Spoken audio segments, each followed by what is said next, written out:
Someone asked me recently, because I'm coming up on like a year, or a little bit over a year of being a respiratory therapist. So they wanted to know, in between when I first started as an RT versus now, how I feel, like confidence-wise, how I'm feeling with patients in emergency situations. And to be honest, it kind of comes in waves. Like, you'll have, and especially in the very beginning, I was really nervous in the beginning, of course, because you never really know exactly what's going to happen or what you should be studying or what area you're going to be in, because usually as a respiratory therapist, especially the hospital I was working at, I was getting put everywhere.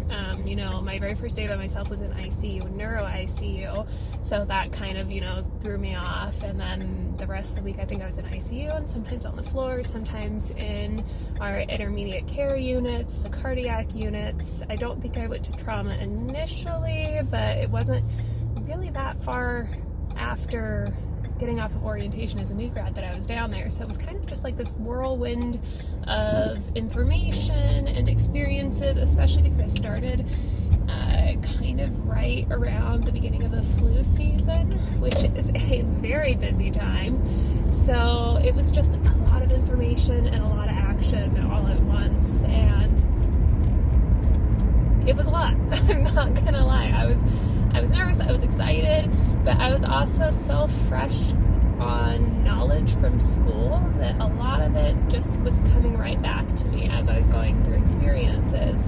So yes, now after a little bit over a year, I do have more experience and I'm a lot more confident in new situations than I was previous situations. But I will say there's a lot of stuff that I learned in school that when you don't use it for a long time, once it does start coming back and coming up in conversation, like, oh, wait, was it this or was that that? So I'm finding I'm at this period of time where even though I've got more confidence, I'm still having to go back and kind of review certain things a lot, because when you don't use them all the time and you're suddenly thrown into a situation where you need something, you gotta kind of refresh your memory. And that's one of the nice things about healthcare, though, is because things are constantly changing and everyone is learning all the time and new studies are coming out.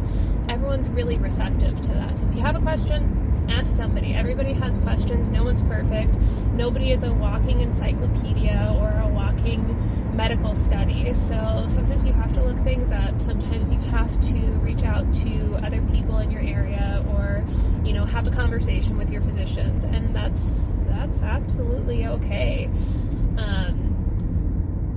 And you never know what you're going to learn doing that. Also, if you have a question about something, just ask it. Hey, what's our goal with these settings? Or this is an issue I'm noticing, and here are my thoughts on how we might be able to resolve it. What do you think about that? Any ideas on how to change this or that, whether it's to a physician that you have a good rapport with or another colleague. I've done that plenty of times. I've got this patient, they've got this going on, I've tried, A, B, and C, what do you suggest? And you kind of bounce ideas off of each other.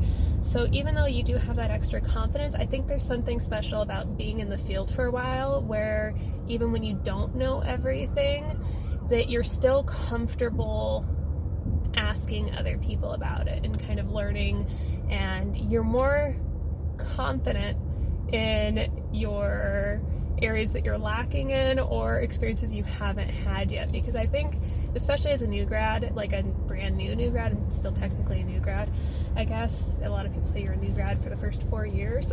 So I got some time to go still. You're more comfortable being uncomfortable. That's kind of what I'm looking for. As a new grad, I kind of felt like I had something to prove, like I should know absolutely everything, and like I should not have to ask anyone a question.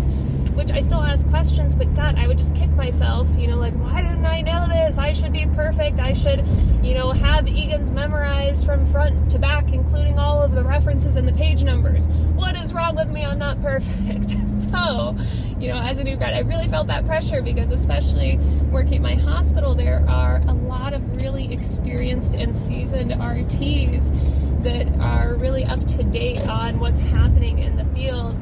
So I just felt a lot of pressure to be perfect and to kind of, hold my own against all of these, crazy seasoned RTs, which you don't have to do that. They're an amazing resource to have, so that when you do have questions, they've probably encountered it, and even sometimes if they haven't, they just have a different level of critical thinking that can help you work through a problem. Or even if it takes 3-4 RTs talking about a situation, you'll get through it, especially if it's full of a bunch of, seasoned RTs. Shoot, even last night there were a bunch of us talking about a concept and the way to manipulate the event to get a specific result we wanted, and there were RTs that have been RTs for like 10 years that are like, oh man, I forgot about that, or I haven't gotten to do that before, but I've read about it. And it just kind of goes to show you that no matter how long you've been an RT for, you're always going to be learning. There's always going to be new information. You have to be open and receptive to change, and then also be open to constructive criticism. Whether you're brand new or seasoned, as long as things are done in a respectful manner, really the end result is all that matters. I think I kind of went off on like a weird tangent right now, but again, it's my Monday, it's a post 12-hour shift, it was a good night, but I'm still a little sleepy, not gonna lie. So this is my first little car talk. I always see Big Money Bound doing this on their channel, and then a couple of other people. Gosh, Matt used to do these all the time, so just kind of testing it out. If you guys like these, let me know, and maybe we can do a few more of them. And yeah, that is pretty much it. But anyways, as always, like, subscribe, share, whatever you want to do. If you have questions, drop them below for maybe more quick car talk type of style vlogs, or if you guys just want to hear kind of about like my night whenever I do these, let me know what you're interested in, and I will see you guys